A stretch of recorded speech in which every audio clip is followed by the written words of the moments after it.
There's a way to make an entrance. This is my destiny. It was now a conspiracy of witches. Download Veely today.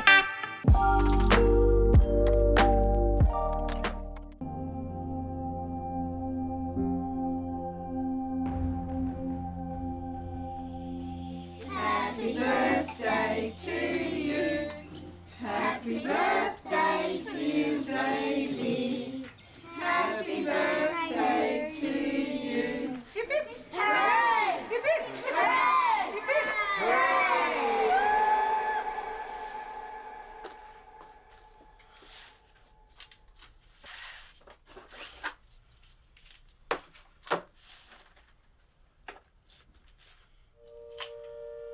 When we were in the hospital and we knew that Zadie had died, the only thing that made us get through the next few hours was the fact that she was going to be a tissue and organ donor. What are you doing, Zadie? Zadie? Are you eating Barbie? It's something you never ever think will happen. So when we registered as donors, we never thought that it would be her. Second jump. It goes! I would have been 10 when she passed away. She was always bubbly and excited about anything. Just weird walking into a room or setting the table even that normally would set for 4 and now all of a sudden it's 3. When she went in the hospital, they just cut the pyjamas off her.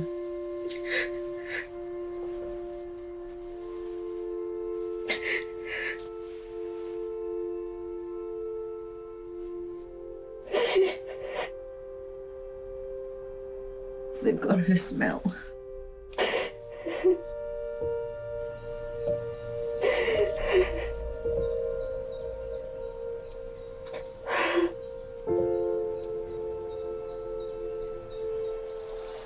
We'd never think 12 years ago we'd be doing the campaigns that we'd be doing now after my daughter Zadie died. The Australian One Day team are promoting organ and tissue donation awareness by using Zadie's rainbow shoelaces. These were Zadie's baby shoes when she was small, and she actually had rainbow laces in her shoes. Zadie was the only child in Victoria in 2004 under the age of 16 to be an organ and tissue donor. It's a hard conversation to have, especially young guys. You feel that you're invincible and you're going to live forever, and it's not something you really think about. Death is pretty grim. With the rainbow shoelaces and socks and everything we do in my daughter's memory, it's a bright, colourful day. Smells like boys. With the socks, you can see them a mile away, as you can tell. It looks great, doesn't it? You can certainly see which team's your team. Yeah. Hi, girls. For those of you who don't know me, my name's Kate, and the whole reason we're doing this rainbow round today is to raise awareness about organ donation. I need a double transplant to save my life. My sister Kate, she's been on the waiting list for 5 years now as a result of type 1 diabetes from when she was 4 years old. She's not going to need those body parts where she is now, but there's other people that do. Hello, Kate. How are you going?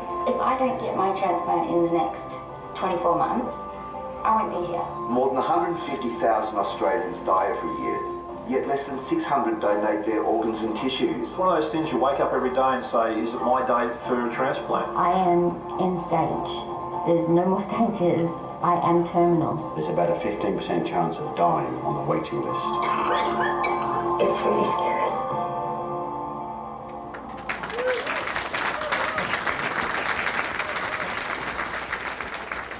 When she was 6.5, she turned to Mum one day and said, Mum, if anything happened to me, I think I might want to donate my organs to other kids.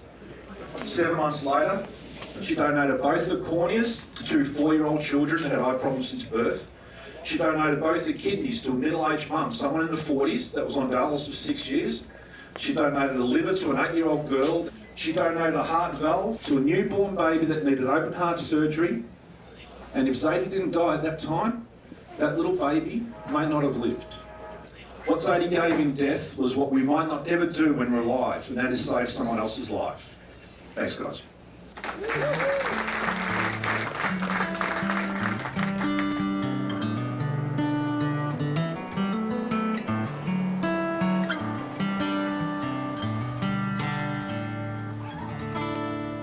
I vomited so bad this morning. I've been vomiting for 15 days now. So you told Di that, did you?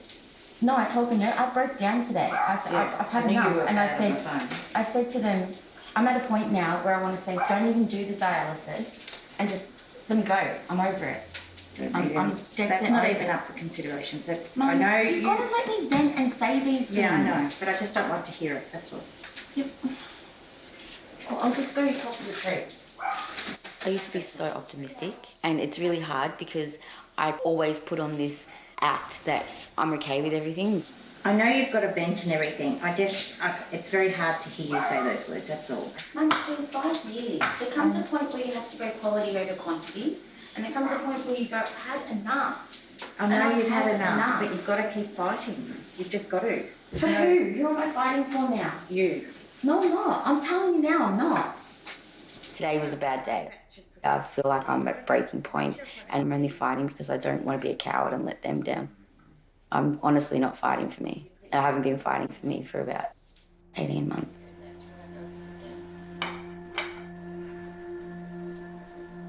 Kate, how much do you want that sugar off? No. There you go. Let me do your blood pressure. Don't have a problem in your mouth?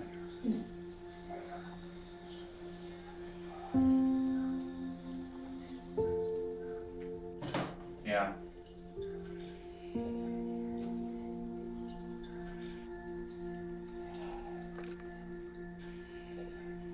I feel so bad for him. He buried his mum 2 years ago, he buried his nan a year ago, he cared for them both, and now he's got a sick terminal girlfriend. Why are you shaking like that? What do you think? That's why I put off for 5 years being with him, because I didn't want to be another burden. I hate that he has to help me put my bra on every morning. I hate that he has to clean my sick buckets or rub my legs, or I hate that the first conversation that all his friends say on the phone is, "How's Kitty?" We have days where I have to beg her to keep breathing. I've been in that hospital holding her hand, and she's begged the doctors to let her go. And I've got angry and said, "You're not going anywhere, cut it out." An option. And it's not an option, and don't even think about it. There's been many of those days. And they're the days that they get there. Yeah. I think sometimes about withdrawing from dialysis. One of my close friends that was on the machine, she withdrew not that long ago. And sometimes you feel like there's not really a light at the end of that tunnel. You feel like it's just a tunnel. I can see why people withdraw from it. And it wouldn't take long. I mean, apparently it's a reasonably peaceful death because you basically drown in your own lungs. But I don't know, I just get fluid overloaded on a Sunday night sometimes, and I just have trouble breathing, and it feels horrific to me. Hi, it's Siobhan from the Tissue Typing Lab at the Royal Brisbane. I've just emailed you through the list of potential recipients for the donor we've had today. Hello, Woody speaking. Hi Peter, how are you? Yeah, good, thanks. They have found a kidney for you. Oh, really? The match is looking pretty good, mate. Oh, what? Are you fit to travel at the moment? I've just come off dialysis now, yeah. Can you get to Perth? Yep. Can you come now? I'm good to go, yeah, I can be there soon. It's your lucky day, Peter. Oh my God, are you serious? Sure am. Oh.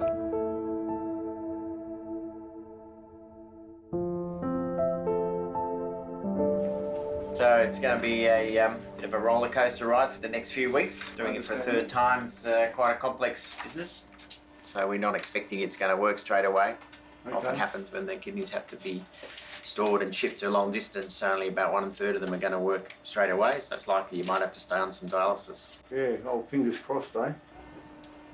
When I was 11, my kidneys failed and I ended up in hospital. It turned out that I had this autoimmune disease, and it means your body's immune system's attacking itself, basically. Probably 19, 20, I had my first transplant, and that just didn't work. I was in hospital quite ill for the whole year that I had that, and then I ended up back on dialysis in 2001. I had my second transplant.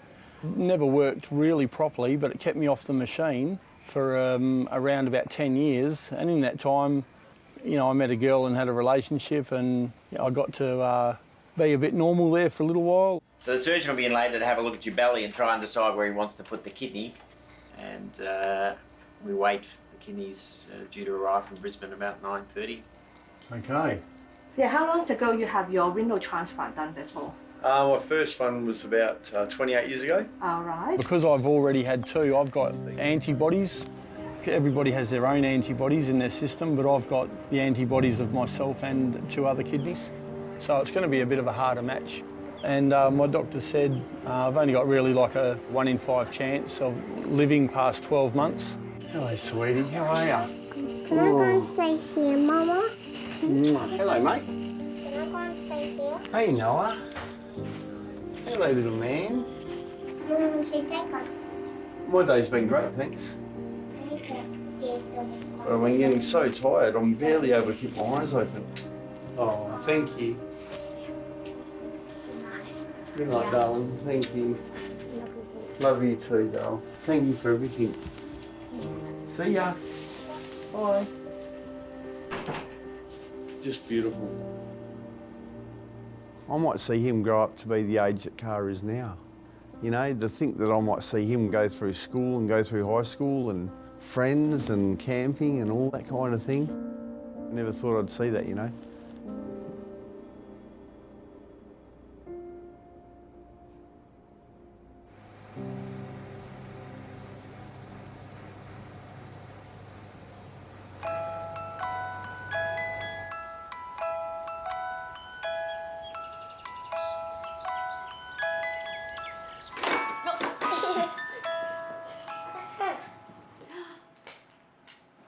Levi was a Christmas Eve baby, and then about 9 days old we noticed that he was puffing up in his eyes, and we thought that it might have been an allergy or something like that. So I called his dad and I said, look, I think I'm just going to take him to the hospital. What do you reckon? He goes, yep, let's get this sorted once and for all. And that was the day our lives literally flipped upside down.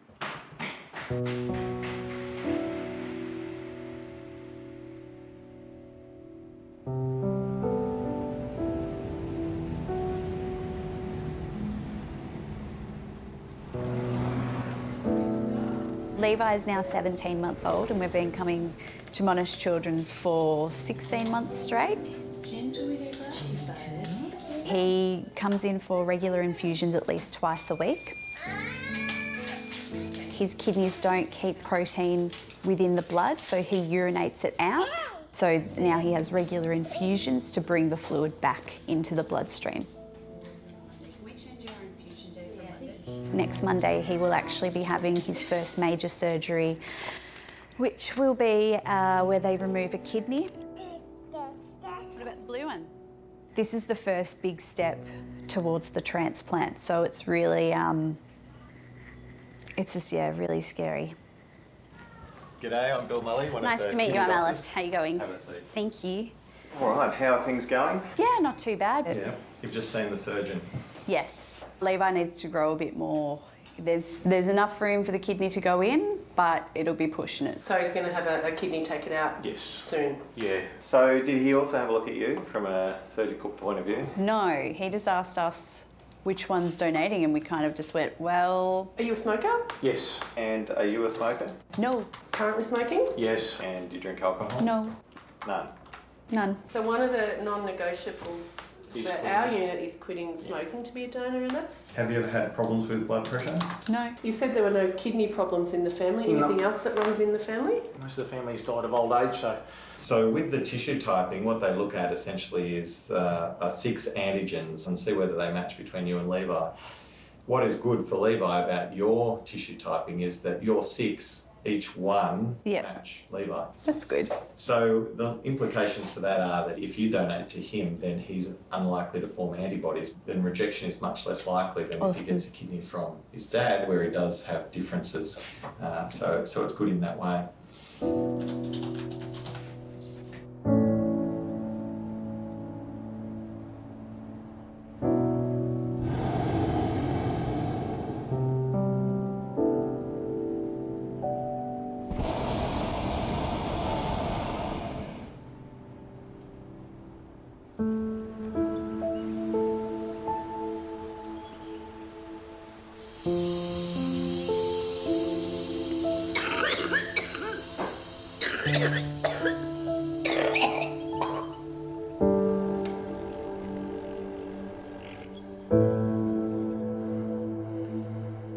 So much of cystic fibrosis is having to really watch your body and know what your lungs are doing. And so for me, you have to become very vigilant to your body's condition.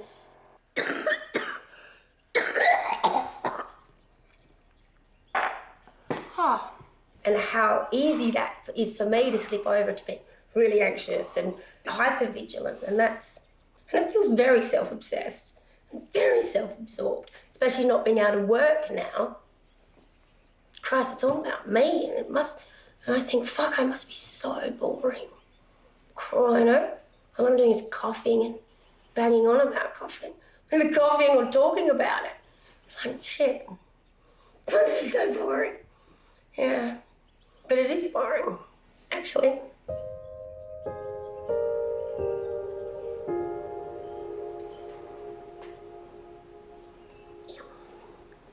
I was 2 years old when I was diagnosed. I grew up hearing, oh, you'll be dead at 21. But I was quite lucky because I stayed well very young, so I went to uni and worked and deliberately had a child very young so that I could spend as much of my life with her as possible. For her, it's normal. It's what she grew up with. It's what she knew. When she was a baby, she'd be in hospital with me growing up there for some parts of it.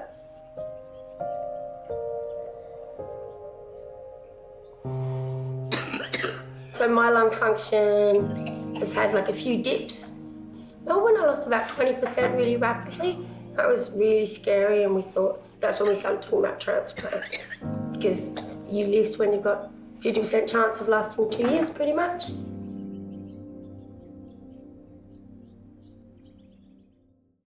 There are 1,600 Aussies on our organ donation waiting list at any time, but we're still only 20th in a list of countries by donation rates, well behind Spain, Croatia and Belgium, all of which have an opt-out system, which research shows leads to higher transplant rates. So with the opt-out system getting positive results overseas, should Australia make the switch?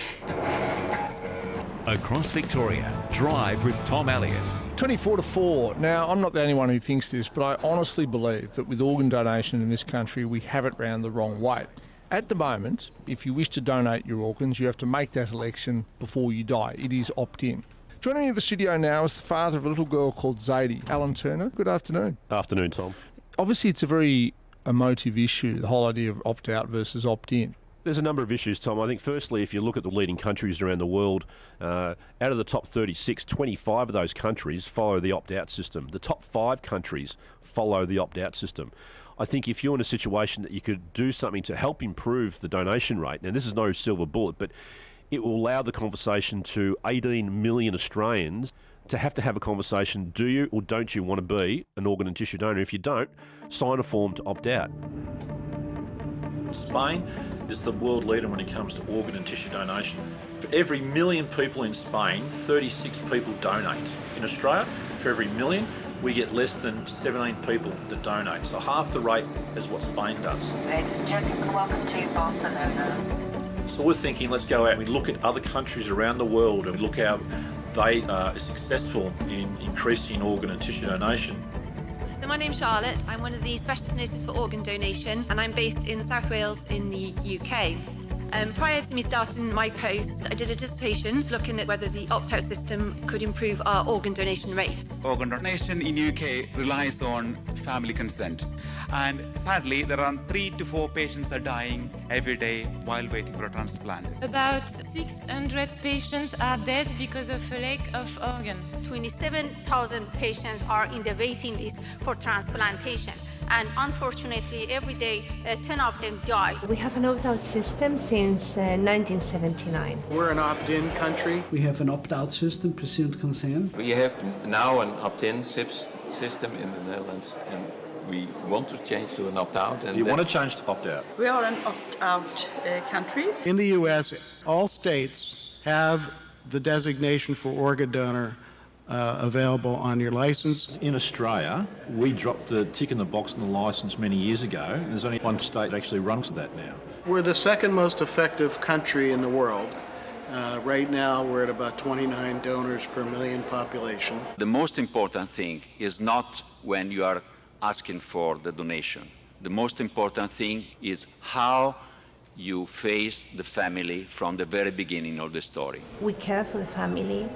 We help them understand and what that person would have liked to do. What I've seen when I speak with families that had said yes or no to organ donation, they feel a relief that they don't have to make a decision. They just have to confirm the wish of the deceased, and it's not about them, it's about the loved one that has deceased. So we don't, let's say, impose the option of organ donation, but we invite people to participate of something that we believe is good for our society, because of course we save lives, we improve the quality of life of many people, but organ donation also is an expression of the kind of community that we are. So organ donation goes beyond saving lives, it makes us be a better society.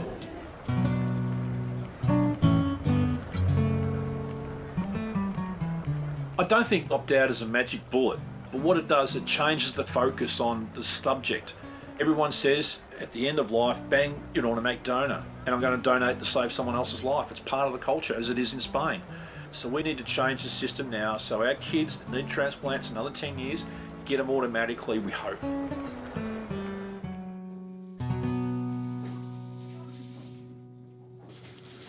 Nice shorts, Reese. My shorts on this. Copies ones out.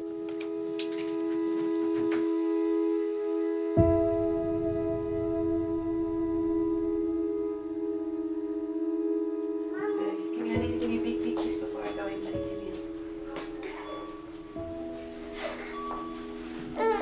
You be brave. I love you boys. Okay. Kiss for Mum. Oh, we're gonna start crying. Kiss for Mum. Good boy.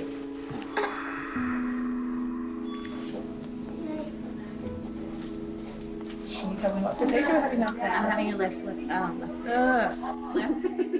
Oh my goodness. I'm getting excited. My kidney's coming out. That's all I can say right now.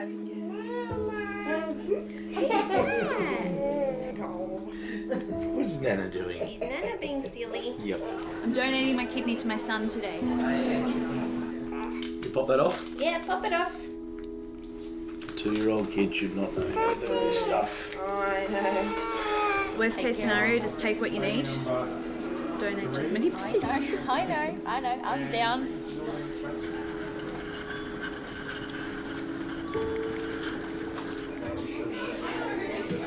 Take care of it. We will.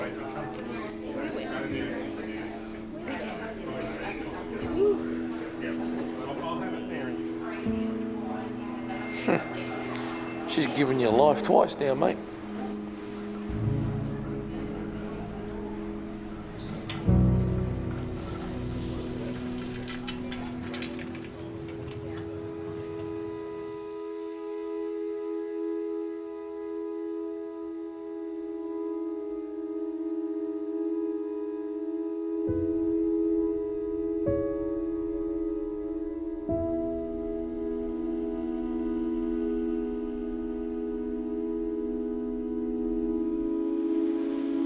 True faucet, thanks.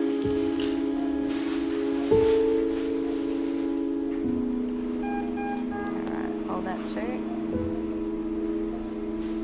I'm a transplant surgeon, so this is what I do.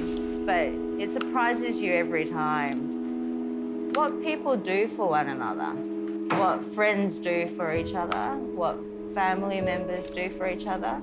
It's not a small operation, and this has long-term consequences. And it just makes the operation just that little bit more stressful because she's doing it for the benefit of somebody else. So it's an operation that she herself does not need to have. So you want everything to go well for the sake of her, as well as the sake of her son.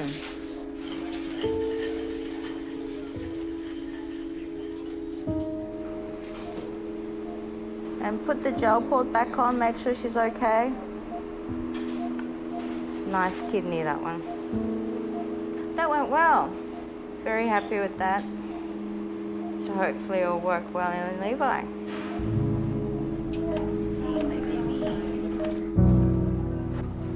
Thank you. Thank you, babe, for Levi, baby.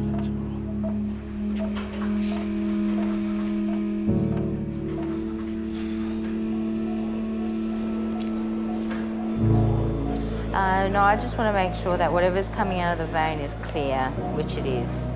Let's do it. We've got an hour. 7856274, Levi Watkins. I'm starting to attach Alice's kidney onto him now.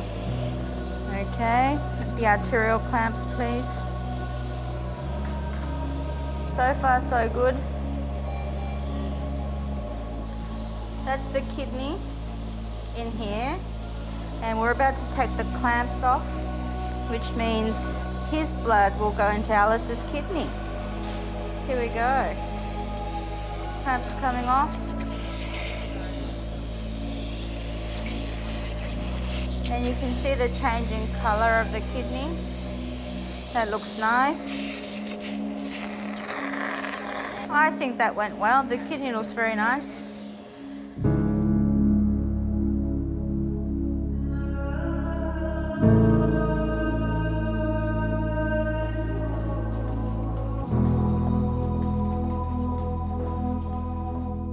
I was straight open my eyes this morning when I saw my son standing there this morning. I made my day, mate. Because I just thought, oh, phew, got through that bit. Hey, sweetie, how are you? Hello. I don't think many people have 3 kidney transplants. No, that's right. I still can't believe it. So is the kidney, because it came from far away, so is it working like, kind of, like they said it takes 2 days to wake up?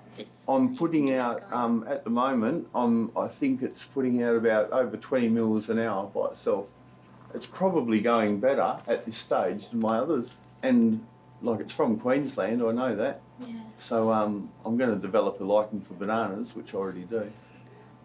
Sorry?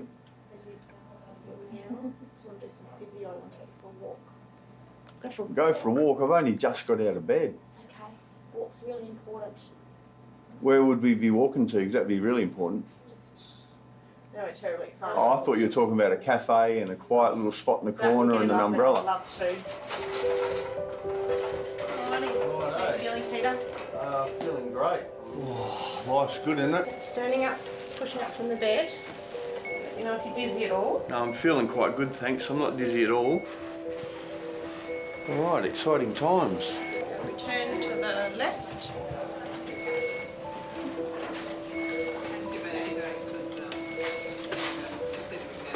Okay, looking up, looking forward. Okay. How far do you want to go? Up to the nursing desk? Yeah, as far as you want to push me, I'm right, I reckon. Okay. At 48, I'll be 49 at the end of the year. Oh, yeah, I really would just like to travel if it was successful after a year. I mean, for the first year, you know, you're constantly getting your blood monitored and all that kind of thing. But yeah, I'd love to have a full-time job. I'd love to get up at 7 o'clock every morning and go to work and come home at 5 and have a weekend. I feel like I can breathe really deep now.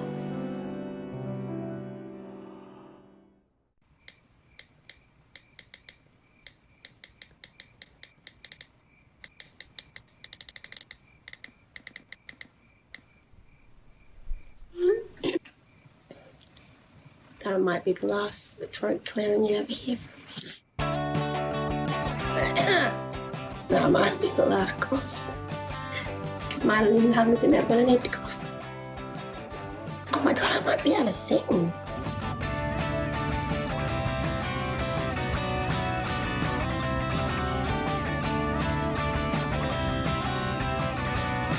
Well, I'm trying to prep my body. I'm going, okay, little body, you're about to be really cracked open.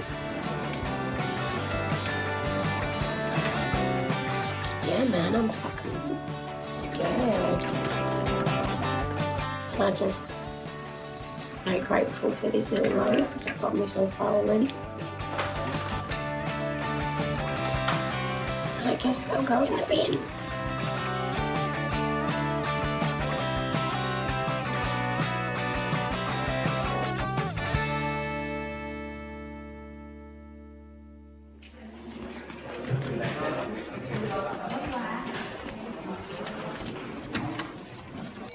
Hello.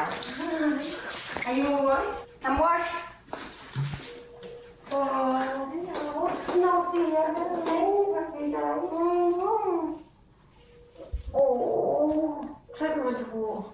Yeah, I was doing really good. Oh, you're not allowed to sit on my bed. No one's allowed to contaminate my bed. I brought a chair for you. Sweet.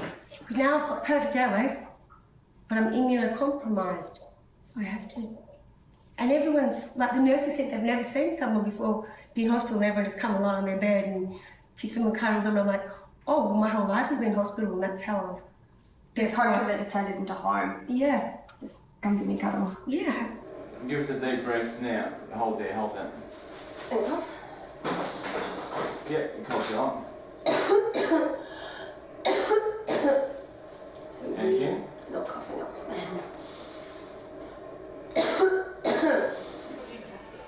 No kissing. Oh, no kissing. She got to those pyjamas we were admiring the other day. I know. Fabulous. I'm heaps better. Look, I've got no more IV drugs. So this is a chest. It's my last chest drain. Right. Gurgle, gurgle. Yeah, I don't really want it making that gurgle, to be honest.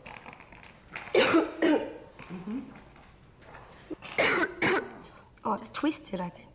It gets twisted and then it doesn't work properly. Oh, that's okay now. So, yes, it's just draining. Yeah. I'm hugging today. I'm not kissing, but I'm hugging. We're hugging? Hugging. We'll hug today. Oh. When it's all settled down, are you going to try and find out who the donor is? Yeah. I think my understanding is that I write a letter. Yeah. I write a letter and I say thank you. And I say, we can say thank you. Yeah, and just say thank you and talk about the things that I can now do. Yes. When Mum was wasted, she was actually telling us that she wants to make them our family and we can live near them and we can be friends with their grandmas and everyone. I don't know, I just feel really honoured and that want to have a good life for these lungs as well. You honour them and the person, yourself, that died. Your life and the person who's made it possible. Yeah.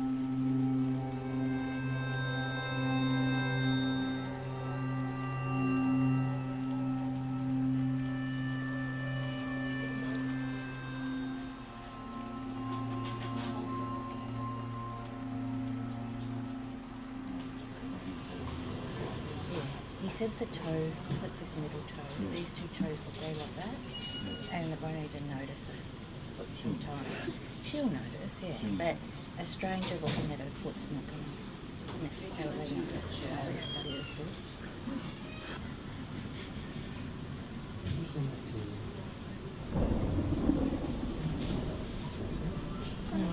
He was saying that if they do the antibiotics, it could be weeks leading into months of antibiotic treatment, and the outcome would probably be the same. And of course, the way I understood the way he said it was that would obviously take a lot longer to get her back onto the list. But then it's just better for her. Yeah. At the same time, she doesn't want to take.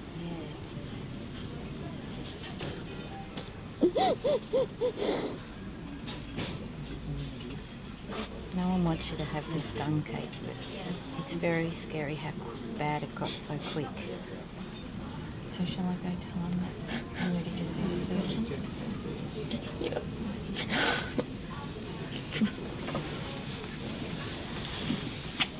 The bone comes to about here, and at the end of that there's some cartilage that will need to be nibbled away, otherwise that just won't heal because it's got no blood supply. Do we have your permission? No, it's not what you want. Definitely not what I want. No. Again. Kind of like, this is the thing with being on the list. I don't have many luxuries, and this is one that I can't afford to. No, it's not water. I have to I don't want to die. I wouldn't be on the list if I wanted to die. It's just a lot to take in your 20s. And having amputation. Realistically, what we're going to do is go in there, remove that bit of infected bone and tissue that's around your toe. All right, bandage your foot up, and you'll wake up back up here. Okay, we're going to try and get this done this afternoon. With really, really good painkillers. Stunning, best there is. Okay, best there is. She doesn't want to feel a thing. That's totally fair enough. Okay. And there's a number of us who can do this, so it could be any one of us. Do you mind writing the date? I'm really good with numbers. I can do it. I can do it.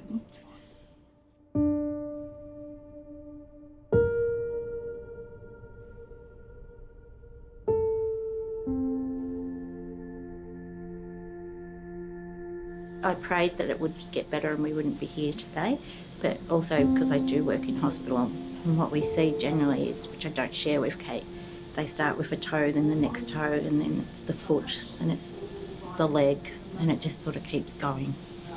So I'm absolutely petrified that's what's going to happen, but I'm not telling her any of that.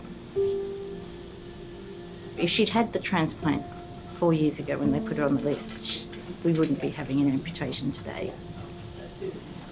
And I just think of all those organs that are being buried and cremated that could be used, and not just for Kate, for everybody. It just seems so pointless and such a waste. I'll have my little breakdown when I get into bed tonight, as I always do. I tend to not cry in front of her because I want to stay strong. Come on, we're going to go to market. And that little piggy's not coming back.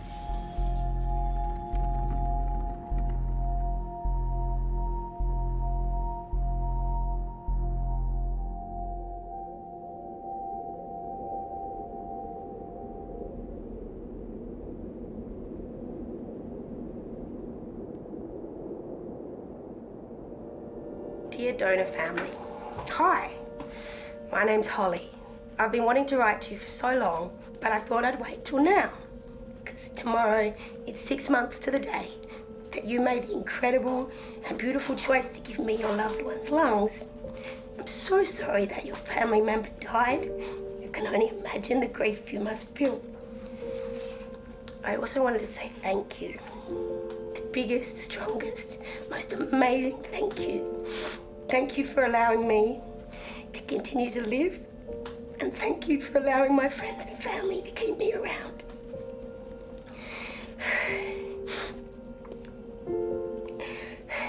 I've done so much in 6 months. Right now, I'm over here in Victoria visiting my daughter, who was my carer for 3 months post-transplant. I haven't been out of fire and pain for years, and I flew here. I haven't been able to go out in cold air for years. We're here up on a mountain, and I can breathe, and I can walk up steps, and I can even sing. And that's all thanks to you. With every beat in my heart and every breath in my body, thank you.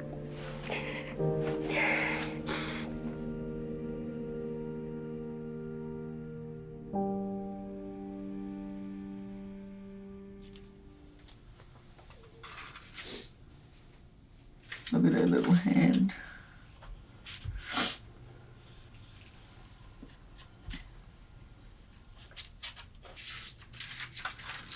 Oh. It's after her operation. She was just as perfect. All she had was that little bandage that went just down the front here. And that was the only way you could tell that she'd already given all her gifts.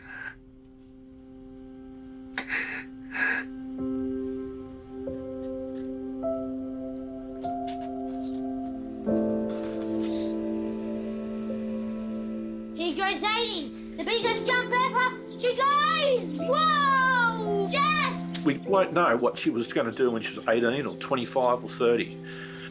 But we know what she did as a 7.5-year-old. Those jumps? Yeah, they were good jumps, weren't they? Yeah.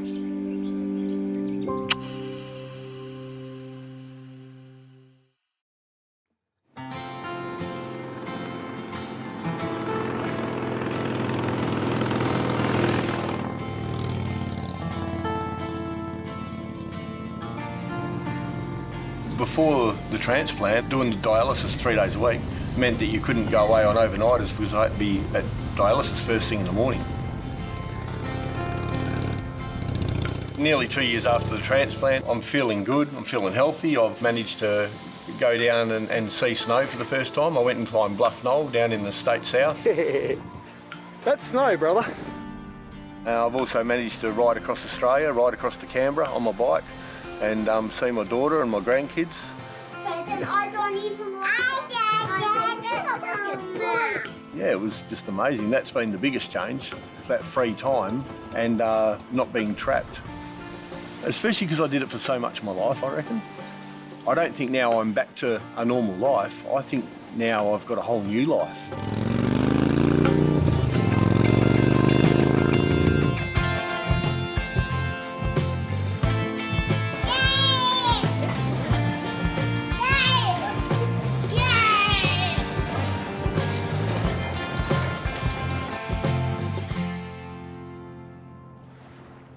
When I got sick, I wrote the most important people in my life a letter, and I've still got those letters.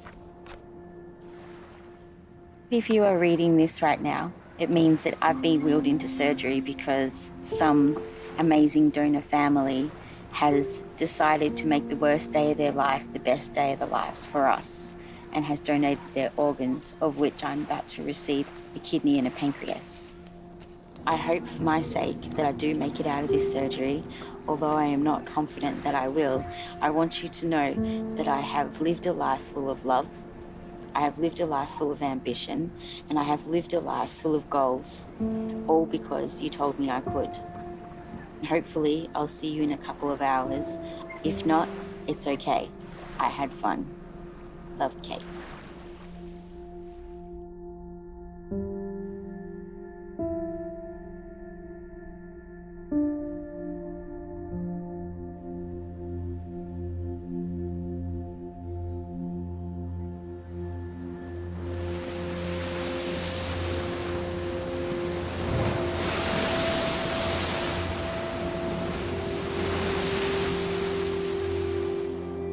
The ceremony tonight is a thank you and an honouring of the people who've donated organs and their families. So the families come to honour their loved ones. And then there's a few people who've had transplants and surgeons who say thank you as well. Thank you so much, for giving all these people life. The night of transplantation is a night of fireworks. It's a night of incredible joy, a night of incredible sadness. So Lockie had only just turned 16, and on the 22nd of December, he came to an intersection. He seemed that he looked right, but he didn't look left, and unfortunately he was involved in a crash with a Trans-Perth bus. Before we lost Danny, organ donation didn't enter our heads. He'd suffered a fatal brain injury, and on Christmas Day he passed. I also reflect on the donors' families, how difficult it is to think about other people during time when you're grieving for your loved ones. He was 16, So the question is, does this have to be a complete and utter waste? We've got to do something to get some sense of this tragedy for our family and for Lockie. We wanted Lockie to be remembered. We wanted him to leave a legacy, and he's done that.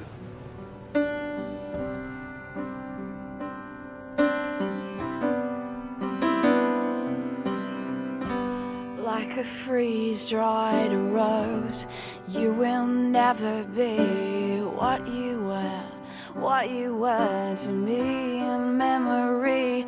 But if I listen to the dark, you'll embrace me like a star. Envelop me, envelop me. If things get real for me down here, promise to take me back to the tune we played before you went away. And if I listen to the sound of a wine, sometimes I hear your smile and breathe your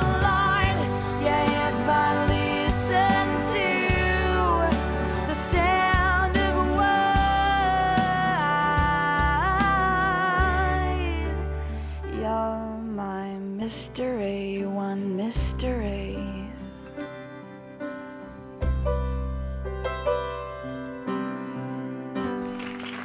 Would you please welcome Claire Duggan and Holly Ralph.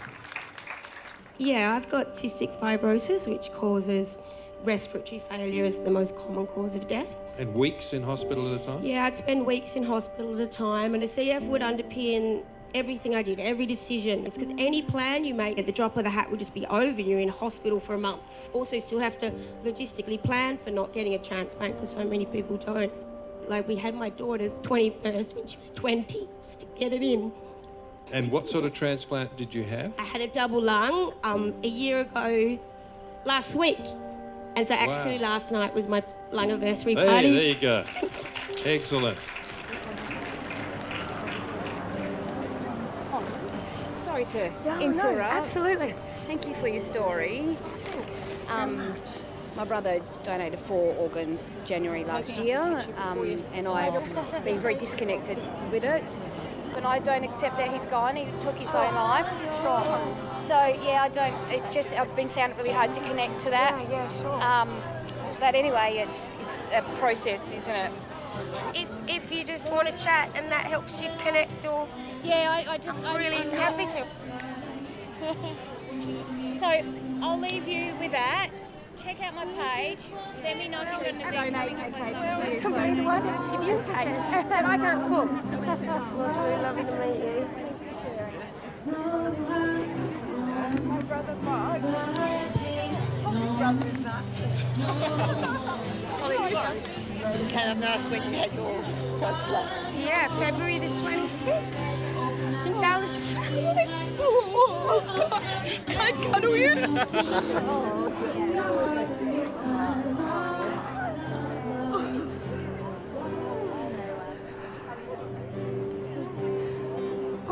We're going to get Dad. I'll be back in a second. I'll go get Dad. What's your name? My name's Kelly. Hi, Kelly. Hi. Nice to meet you. And your brother? Mark. Yeah. And who was? We lost our sister, Catherine. She was up there on the screen before. Yeah. And you were right. Your lungs are filled with the most energy. And she never smoked, never drank. She took care of your lungs. You have the most beautiful life. I made this promise. I'd give these lungs the best life I could. We buried her in a red dress. Oh, thank you. I wasn't going to come up and say anything, but I couldn't not. I'm sorry. No, I'm so glad. I'm so glad. This is Catherine's mum, Janine. Hello. Hello. This is Holly. Want a candle? Oh, thanks so much, guys.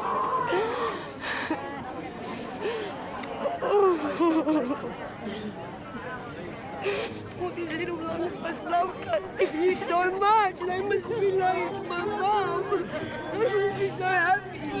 This is my mum, Peter. Right, Catherine's dead, right. Hello, Rod.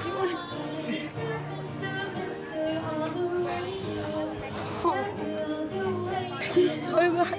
Oh, I'm so happy they're going to someone that really needs it. Yeah, I really did. Hey. Oh my God, guys, you've given me my life, and you've given my mum and my 2 daughters.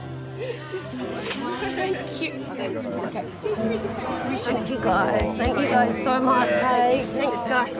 Yeah. We'll let you go, Holly. Yeah, we'll let you go. Thank you so much. Oh, no. Thank you. Bye.